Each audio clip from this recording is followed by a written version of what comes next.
اور ایک دن ان کا دل کرے اور اپنی زوجہ کو کہیں، اپنی بیوی کو کہیں کہ آج گھر میں کھانے کو کوئی میٹھا ہے، تو ان کی زوجہ کہے کہ جناب جتنی تنخواہ ملتی ہے نا اس سے صرف گھر کا کھانا 2 وقت کا پورا ہوتا ہے، میٹھے نہیں بنتے جتنی آپ تنخواہ لے کر۔ جیسے ایک طریقہ کار ہوتا ہے ایک خاتون کا اپنے خاوند سے بات کرنے، انہوں نے کہا جناب کی جتنی تنخواہ ہے اس سے 2 وقت کا کھانا پورا ہوتا ہے، میٹھے نہیں بنتے۔ انہوں نے کہا اچھا ٹھیک ہے۔ کچھ دن بعد دیکھا تو کھانے کے ساتھ میٹھا بھی آیا، تو حضرت جناب سیدنا صدیق اکبر نے کہا اپنی زوجہ سے، کہا کہ کیا ہمارے ہمسایوں میں کوئی خوشخبری آئی ہے، کسی کے ہاں کوئی ولادت ہوئی ہے، کسی کے ہاں کوئی شادی کا موقع ہے کہ ان کی طرف سے یہ ہمارے پاس میٹھا آیا ہے؟ انہوں نے کہا نہیں نہیں ایسی بات نہیں، آپ کو جتنی تنخواہ ملتی ہے نا روزانہ، ایک ایک پیسہ، ایک ایک پائی، ایک ایک ٹکا میں روزانہ بچاتی رہی ہوں، اور آج اتنے پیسے جمع ہو گئے تھے کہ میٹھا بھی کھانے کے ساتھ تیار ہو جاتا۔ تو حضرت جناب سیدنا صدیق اکبر نے وہ میٹھا کھایا نہیں، اٹھ کے بیت المال کی طرف گئے، بیت المال کی طرف گئے اور جا کر کہا کہ اتنے ٹکے، اتنے پیسے، اتنی پائی صدیق کی تنخواہ سے کم کر دیا جائے، کیونکہ صدیق کا اس کے بغیر گزارا ہو سکتا ہے۔ ایسے کر کے اپنا مال تجارت، اور یہ تو لوگوں کو بتایا نہیں نا یار دین، قصور ہمارا بھی ہے اس لیے کہ ہم نے بتایا ہی نہیں دین۔ لوگ پوچھتے ہیں اسلام کیا ہے، میں نے کہا سیدنا صدیق اکبر کا پہلا خطبہ آپ جا کے UN میں سنا دیں، اسلام کا پتہ لگ جائے گا۔ سنا دیتا ہوں حضرت جناب سیدنا صدیق اکبر کا پہلا خطبہ۔ آپ خلیفہ بنے تو آپ نے آ کر پہلے سب لوگوں کو جمع کیا اور کہا ایھا الناس فإنی قد ولیت علیکم ولست بخیرکم فإن أحسنت فأعینونی وإن أسأت فقومونی الصدق أمانة والكذب خیانة والضعیف فیکم قوی عندی حتی أرجع حقه إن شاء الله تعالی علیہ والقوی فیکم ضعیف عندی حتی أخذ الحق منه إن شاء الله تعالی علیہ لا يدعو قوما الجهاد في سبيل الله إلا خذلهم الله بالبلاء ولا تشيعوا الفاحشة إلا عمهم الله بالذل أطيعوني ما أطعت الله ورسوله فإن عصيت فلا طاعة لي قوموا إلى صلاتكم يرحمكم الله۔ یہ ہے پہلا خلیفہ، یہ ہے پہلا خلیفہ اور یہ ہے چارٹر آف اسلام۔ لوگ پوچھتے ہیں اسلام کیا ہے، آپ آ کر کیا کریں گے؟ یہ دیکھیں سیدنا صدیق اکبر جن کے بارے میں علامہ اقبال کہتا ہے آمن الناس بر مولا ما، آپ کلیم اول سینہ ما۔ اقبال کہتا ہے ہمارے آقا مولا صلی اللہ تعالیٰ علیہ وسلم کی تصدیق کرنے والے، سب سے پہلے تصدیق کرنے والے، اور ہمارے طور کے پہلے کلیم ہیں، ہمارے طور کے پہلے کلیم ہیں۔ اور کیا کہا ایھا الناس فإنی قد ولیت علیکم، کہا ہے لوگوں خبردار ہو جاؤ میں تمہارا حاکم بنا دیا گیا ہوں۔ فإن أحسنت فأعینونی، اگر اچھے کام کروں تو میری مدد کرنا، وإن أسأت فقومونی، اگر کہیں دائیں بائیں جاؤں تو پکڑ کے سیدھے راہ پر لگا دینا۔ الصدق امانۃ، کہا سچائی امانت ہے، والکذب خیانۃ، جھوٹ بددیانتی ہے، اور کہا والضعیف فیکم قوی عندی، کہا جو اپنے آپ کو کمزور سمجھتا ہے آج اپنے آپ کو طاقتور تصور کرے، صدیق حاکم بن گیا ہے۔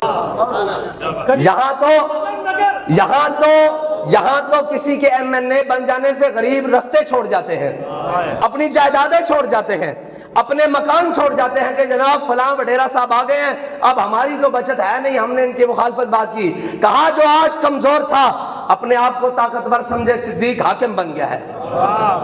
اور کیا کہ اس کا حق اس کے دروازے تک پہنچانا یہ میری ذمہ داری ہے، یہ ہے اسلام۔ اور کہا والقوی فیکم ضعیف عندی، کہا جو اپنے آپ کو بدماش سمجھتا ہے آج کے بعد سمجھ لے کہ وہ کمزور ترین آدمی ہے۔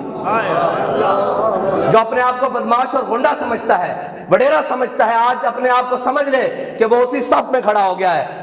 کہا وہ اپنے آپ کو کمزور سمجھے، میں اس سے حق غریب کا چھین کر پھر دروازے پر غریب تک پہنچا دوں۔ اور پھر کیا کہا لا يدعو قوما الجهاد في سبيل الله الا خذلهم الله بالبلاء خذلهم الله بالذل، کہا وہ قوم جو جہاد چھوڑ دے گی اللہ اس پر ذلت مسلط کر دے گا، اللہ اس پر ذلت مسلط کر دے گا۔ اور ولا تشیع الفاحشہ، اور جو قوم فحاشی میں مبتلا ہو جائے گی اللہ اس پر بلائیں نازل کر دے گا۔ پھر آگے کیا، آگے جو بات ہے نا یہ ہے اصل جملہ، یہ ہے اسلام۔ کہا اطیعونی ما اطاعت اللہ ورسولہ، کہا میری اطاعت اس وقت تک کرنا جب میں اللہ اور اس کے رسول کی اطاعت کروں، میں اس رستے سے ہٹوں تو فلا طاعت لی، میرے پیچھے مت نہ چلنا۔ یہ ہے خطبہ قوموا الی صلاتکم، چلو آؤ زور کی نماز کا وقت ہو گیا، نماز پڑھیں، یرحمکم اللہ، اللہ تم پر اور ہم پر سب پر رحم کرے۔ یہ ہے اسلام کا مختصر سا تعارف، اور یہ ہے بات۔ اور پھر ہوا کیا، حضرت جناب سیدنا صدیق اکبر کی خلافت سنبھالنے کے ساتھ ہی بہت بڑے بڑے مسئلے پیدا ہو گئے۔ پہلا مسئلہ یہ آیا، مانعین زکوٰۃ، منکرین زکوٰۃ، وہ آ گئے، انہوں نے کہا جی ہم نماز بھی پڑھیں گے، کلمہ طیبہ بھی پڑھیں گے، جناب حج بھی کریں گے، اور جناب روزہ بھی رکھیں گے، لیکن زکوٰۃ نہیں دیں گے۔ حضرت سیدنا صدیق اکبر نے کہا تم زکوٰۃ نہیں دو گے میں تمہارے ساتھ جہاد کروں گا۔ حضرت فاروق اعظم نے کہا جناب 4 احکام مانتے ہیں، ایک ہی نہیں مانتے نا، تو رہنے دیجئے، ان کو بعد میں نبڑ لیں گے، ابھی تو بہت سارے مسائل ہیں، آگے 2.5 نبی پیدا ہو چکے ہیں، 2 مرد اور 1 عورت نے اعلان کر دیا ہے، آگے لشکر اسامہ کا مسئلہ ہے، بڑے بڑے مسائل ان میں بعد سے نبڑ لیں گے۔ حضرت جناب سیدنا صدیق اکبر نے کہا کہ صدیق کے ہوتے ہوئے کوئی دین میں کمی نہیں کر سکتا، حضور کے زمانے میں کوئی اونٹ لے کر آتا تھا، گھٹنا باندھنے کے لیے اس کی رسی لاتا تھا، اب اونٹ لائے رسی نہ لائے، صدیق تو اس کی گردن بھی اتار کے رکھ دے گا۔ یہ ہے اسلام کے بنیادی اصول۔ آج ہم ساری چیزیں پیچھے چھوڑ کر پھر ہم کہتے ہیں جب میں یہ کہتا ہوں کہ یا اللہ میرا حال دیکھ، آواز آتی ہے بندے اپنا نامہ اعمال دیکھ۔ حضرت سیدنا صدیق اکبر نے کہا کہ اس کے ساتھ بھی جہاد کروں گا۔ آگے ختم نبوت کا مسئلہ آیا، وہاں بھی سارے لشکر روانہ کر دیے، حضرت خالد بن ولید کو بھی روانہ کر دیا، حضرت شرحبیل بن حسنہ کو بھی روانہ کر دیا، بڑے حضرت جناب مسنہ کو بھی روانہ کر دیا، حضرت کاکا کو بھی روانہ کر دیا، بڑے بڑے جرنیل صحابہ کو روانہ کر دیا۔ آگے مسئلہ آ گیا ایک بہت عجیب، یہ ہے بدلے گا زمانہ لاکھ مگر قرآن نہیں بدلا جائے گا، ہے قول محمد قول خدا، فرمان نہیں بدلا جائے گا۔ ہم کہیں کہ 76 سال سود چلا کر اور سود کا سارا نظام چلا کر، اور بعد میں ہم کہیں کہ اسلامی جمہوریہ پاکستان، تو اقبال کہتا ہے کہ گلا جفائے وفا نما، حرم کو جو اہل حرم سے ہے، کسی بت کدے میں بیان کروں تو صنم بھی کہہ دے ہری ہری۔ اقبال کہتا ہے جو حال حرم والوں نے اپنے حرم کے ساتھ کیا ہے نا، کسی بت خانے میں جا کر بتاؤں تو جناب بت بھی تالیاں دینے لگ پڑے، کلیپنگ کرے کہ واہ واہ مسلمان تیری کیا بات ہے، تو نے اپنے حرم کے ساتھ یہ کر ڈالا۔ اور جناب آج ایک علامہ اقبال نے بھی دیکھا نا سارا کچھ باہر، اور اس نے بھی یورپ میں دیکھا، مسلمانوں کو بھی دیکھا اور ان کی حالات بھی دیکھے اور ان کے حکمرانوں کی طرز حکمرانی بھی دیکھی، تو وہ پیٹھ اٹھا کہنے لگا مکتبوں میں کہیں رعنائی افکار بھی ہے، خانقاہوں میں کہیں لذت اسرار بھی ہے، منزل رہنما دور بھی دشوار بھی ہے، اس قافلے میں کوئی قافلہ سالار بھی ہے۔ کہنے لگا میں مکتبوں میں گیا، وہاں بھی بلڈنگز کی باتیں ہو رہی تھی، وہاں بھی جناب پلاٹوں کی باتیں ہو رہی تھی، وہاں بھی ڈیفنس اور جناب بحریہ میں پلاٹنگ کے حوالے سے باتیں ہو رہی تھی، وہاں کبھی بھی نظام کے بارے میں بات نہیں ہو رہی تھی۔ کہتا ہے میں وہاں سے اٹھا اور خانقاہ میں گیا، خانقاہ والوں کی جب بات سنی تو وہاں بھی V8 اور فارچونر کی باتیں ہو رہی تھی، دین مصطفیٰ کی بات نہیں ہو رہی تھی۔ اقبال کہتا ہے میں مکتبوں میں کہیں رعنائی افکار بھی ہے، خانقاہوں میں کہیں لذت اسرار بھی ہے، منزل رہنما دور بھی دشوار بھی ہے۔ کہتا ہے تیری منزل تو فلسطین تھی، نہیں سمجھ آئی؟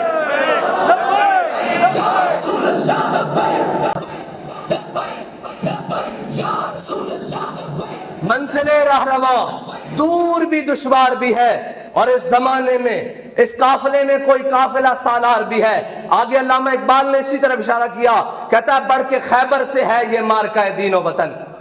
آج تک پوری دنیا میں مجھے بتائیں کون سی ایسی جنگ ہے جس کے 10,000 بچے چڑھ گئے ہوں؟ آج فلسطین میں 10,000 بچے شہید ہو چکے ہیں، اور OIC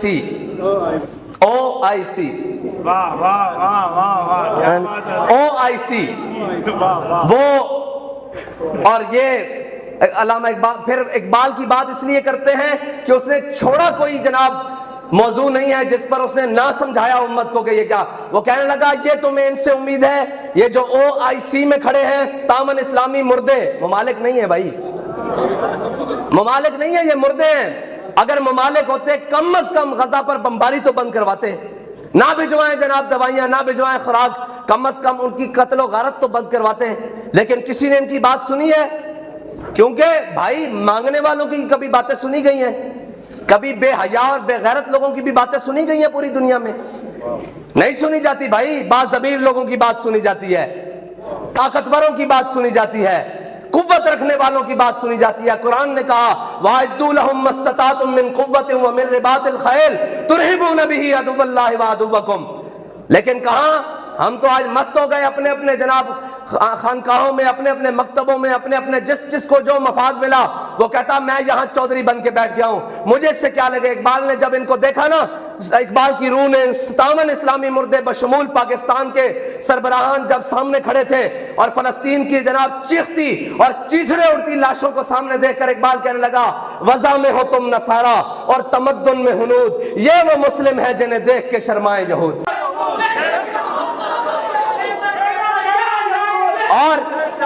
اور آگے کیا کہا علامہ نے جو اس موضوع پر کہا، کہتا ہے بڑھ کے خیبر سے ہے یہ مارکہ دین و وطن، یہ جو اب مارکہ چل رہا ہے، غزہ میں چل رہا ہے، فلسطین میں چل رہا ہے، کہتا ہے بڑھ کے خیبر سے ہے یہ مارکہ دین و وطن۔ اس زمانے میں کوئی حیدر کرار بھی ہے؟ کہتا ہے کوئی ہے تم میں حیدر کرار؟ کون حیدر کرار؟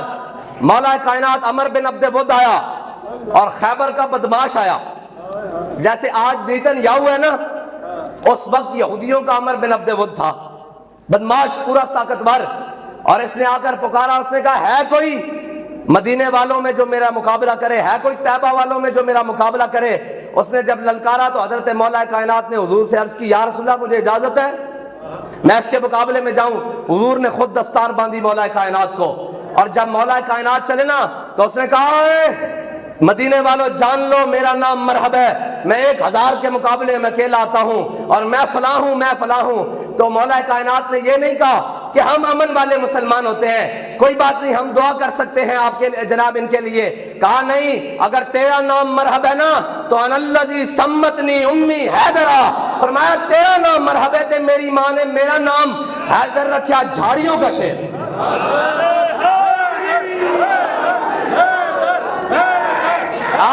آگے بات، نماز اچھی، روزہ اچھا، حج اچھا، زکوٰۃ اچھی، مگر میں باوجود اس کے مسلمان ہو نہیں سکتا، نہ جب تک کٹ مروں خواجہ بطحا کی عزت پر، خدا شاہد ہے کامل میرا ایمان ہو نہیں سکتا۔ مولا کائنات سیدنا علی المرتضیٰ جب چلے نا جناب اس کے مقابلے میں، صحابہ کہتے ہیں جب آمنے سامنے آئے تو اس نے کہا مرحب نے کہا کس کو جرت ہوئی ہے میرے مقابلے میں آئے؟ فرمایا علی ہوں علی۔ اس نے کہا تیار ہو جناب؟ صحابہ کہتے ہیں ایسے جناب تلواریں چمکی جیسے بجلی کڑکتی ہے، اور پھر دھول اڑی، دونوں گم ہو گئے، مرحب بھی گم ہو گیا اور مولا کائنات بھی اس جناب غبار میں گم ہو گئے، اور جب تلواریں ٹکرائیں تو کہتے ہیں یکدم خاموشی ہوئی، اور مولا کائنات جب اس غبار سے باہر نکلے اور نعرہ تکبیر بلند کیا، اور نعرہ تکبیر بلند کیا، اور حضور نے دیکھا کہ علی فاتحانہ انداز میں آ رہے ہیں، تو میرے آقا مولا نے دیکھ کر پتہ کیا فرمایا؟ فرمایا درب علی یوم الخندق افضل من عبادت الثقلین۔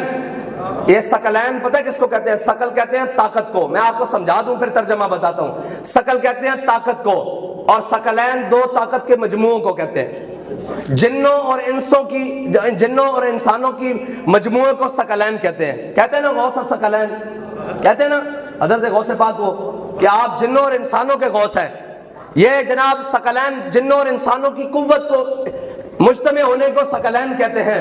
تو میرے آقا مولا نے فرمایا درب علی یوم الخندق افضل من عبادت الثقلین، فرمایا علی نے آج جو جناب ضرب لگائی ہے نا یہ ثقلین کی عبادت سے افضل ہے۔ اب میں آپ کو بات سمجھانا چاہتا ہوں، امیر المجاہدین نے فیض آباد میں بیٹھ کر جو عالم کفر کے سینے میں خنجر کھونپا ہے نا وہ ہم تمام کے اعمال سے افضل ہے، اور جس کا درد آج بھی باقی ہے اور قیامت تک باقی رہے گا، اور ان کو بھی درد رہے گا اور ان کے بڑوں کو بھی درد رہے گا، اور ہم نے یہ وعدہ کیا ہے کہ اس درد میں انشاءاللہ مزید اضافہ کرتے رہیں گے، اور اس اضافے کو کرتے ہوئے حضور کے دین کو تخت پر لائیں گے۔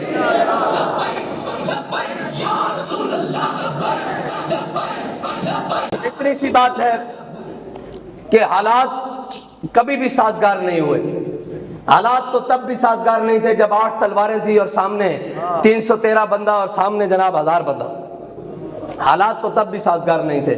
حالات تو مقام شوت سے جب منافق واپس آ رہے تھے، 700 صحابہ تھے اور میرے آقا مولا احد کے میدان میں جا رہے تھے اور بیچ میں سے غداری کر کے واپس آ رہے، تو حالات تو تب بھی سازگار نہیں تھے۔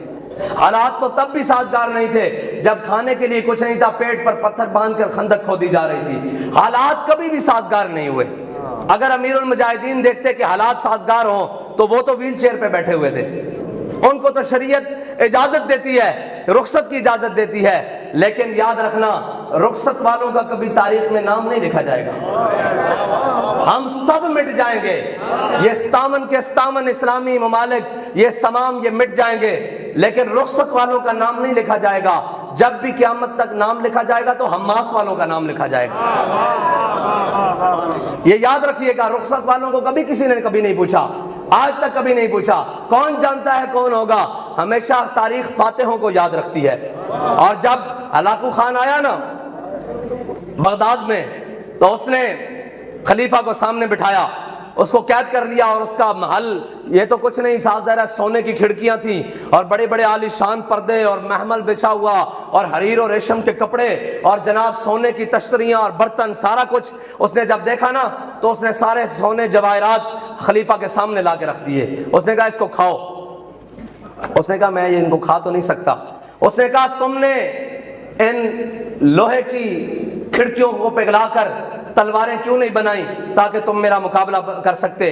ان جناب سونے اور جواہرات کے ان اپنے سپاہیوں کو کیوں نہیں دیے تاکہ وہ میرے دلیری سے مقابلہ کرتے؟ اور تم نے یہ سارا کچھ کیوں کیا؟ نرم اور جناب ریشم اور حریر کے کپڑوں میں آرام سے بیٹھے رہے، کیوں بیٹھے رہے؟ تم میدان میں کیوں نہیں آئے تاکہ تمہاری پیٹھ گھوڑے کے پیٹھ کے ساتھ چپکی رہتی اور مجھے مزہ آتا مقابلہ کرتے ہوئے؟ تو خلیفہ نے کہا کہ اللہ کی یہی مرضی تھی۔ اس نے کہا اب جو میں تمہارے ساتھ کرنے لگا ہوں اللہ کی یہی مرضی ہے۔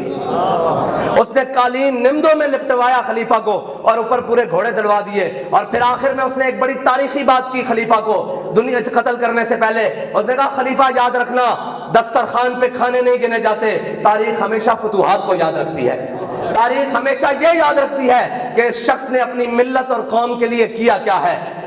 کبھی بھی تاریخ یہ یاد نہیں رکھتی کہ ایک قوم کا سربراہ 100 کنال کے محل میں رہتا تھا یا 10,000 کنال کے محل میں رہتا تھا۔ تاریخ یہ یاد رکھتی ہے کہ یہ اپنی قوم کے لیے کر کے کیا گیا ہے، اس نے اپنی قوم کی خدمات کیا دی ہیں، اس نے اپنی قوم کے لیے چھوڑا کیا ہے، اور اس نے اپنی قوم کے لیے کیا کیا ہے۔ اور یہ بھی یاد رکھنا بڑی عمریں اور بڑے تجربے یہ معنی نہیں رکھتے۔ عمر بن عبدالعزیز کی 39 سال عمر ہے اور آخری وقت میں آپ کا سالہ آیا بار بار، اس نے کہا عمر کوئی لکھ دو، کوئی وراثت میں لکھ دو اپنی اولاد کے لیے، کوئی چیز بھی نہیں ہے۔ تو عمر بن عبدالعزیز نے ایک بڑی قیمتی بات کی، انہوں نے کہا اگر میری اولاد اللہ اور اس کے رسول کے احکام پہ چلتی رہی تو اللہ ان پر ذلت مقدر نہیں کرے گا، اگر انہوں نے اللہ اور اس کے رسول کا در چھوڑ دیا تو پھر نہ عمر کو ان کی ضرورت ہے نہ اللہ اور اس کے رسول کو ان کی ضرورت ہے۔ تو وہ جو قومی خزانوں سے لوٹتے رہے، ایک وقت آیا وہ دمشق کی گلیوں میں بھیک مانگتے رہے، اور ایک وقت آیا کہ عمر بن عبدالعزیز کی اولاد نے 1 لاکھ گھوڑ سوار دستے کو مسلمانوں کی فوج میں شامل کیا۔ نیکی کبھی ضائع نہیں ہوتی، نیکی کبھی ضائع نہیں ہوتی۔ ہمارا کام ہے اخلاص کے ساتھ کام کرنا، اور کام کس سے حیثیت سے کرنا؟ کم از کم ذہن میں 13 سالہ مکی زندگی رکھ کر، 13 سالہ مشکلات رکھ کر، یہ عشق نہیں آسان، بس اتنا سمجھ لیجئے، اور یہ سفر ہے کوہ جانا، یہاں قدم قدم بلائیں، جنہیں زندگی ہو پیاری وہ یہیں سے لوٹ جائیں۔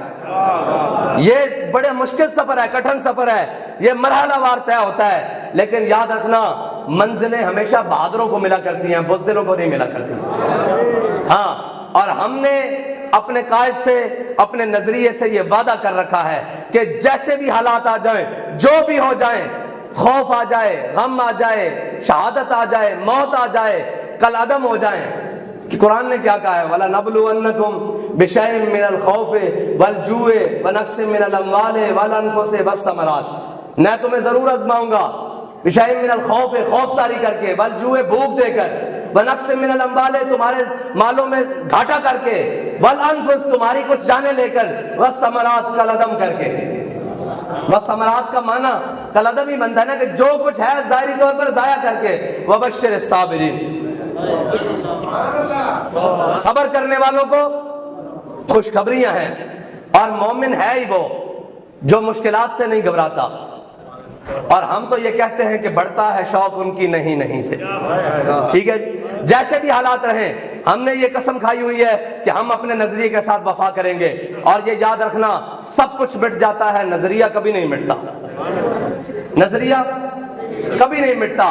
اگر نظریہ مٹ گیا ہوتا تو ہم یہاں کھڑے ہو کر امیر المجاہدین کی باتیں کیوں کر رہے ہوتے؟ نظریہ زندہ رہتا ہے۔ اقبال کہتا ہے عشق کی تقویم میں اثر رواں کے سوا اور بھی زمانے ہیں جن کا نہیں کوئی نام، اور کہتا ہے مرد خدا کا عمل عشق سے صاحب فروغ، عشق ہے اصل حیات، موت ہے اس پر حرام۔ اقبال کہتا ہے اگر کسی کا کام قیامت تک کے لیے بڑھ سکتا ہے، کسی کا نام زندہ رہ سکتا ہے، کسی کی بات زندہ رہ سکتی ہے، وہ کسی اور وجہ سے نہیں رہ سکتی، وہ امام الانبیاء کے نام کی وجہ سے رہ سکتی ہے۔ اور اگر کسی کو یقین نہیں، میں اس کو لاہور لے کر جانے کے لیے تیار ہوں اور میانی صاحب قبرستان دکھانے کے لیے تیار ہوں، وہاں بیوروکریٹس، بریگیڈیئرز، جرنیل، جناب ایکسین، پتہ نہیں دنیا کی ہر بلا، ہر جناب ڈاکٹر، پتہ نہیں فلسفی، سارا کچھ، میں قبروں کی تختیاں بھی گر گئی ہیں، مٹ گئی ہیں، ایک قبر زندہ ہے جس کو علم الدین کی قبر کہتے ہیں۔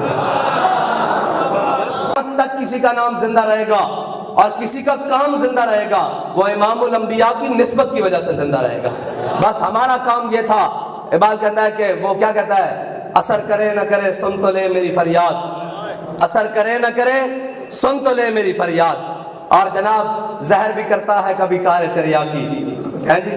بس اللہ تعالیٰ مجھے اور آپ کو حضور سے پکی وفا کرنے کی توفیق عطا فرمائے۔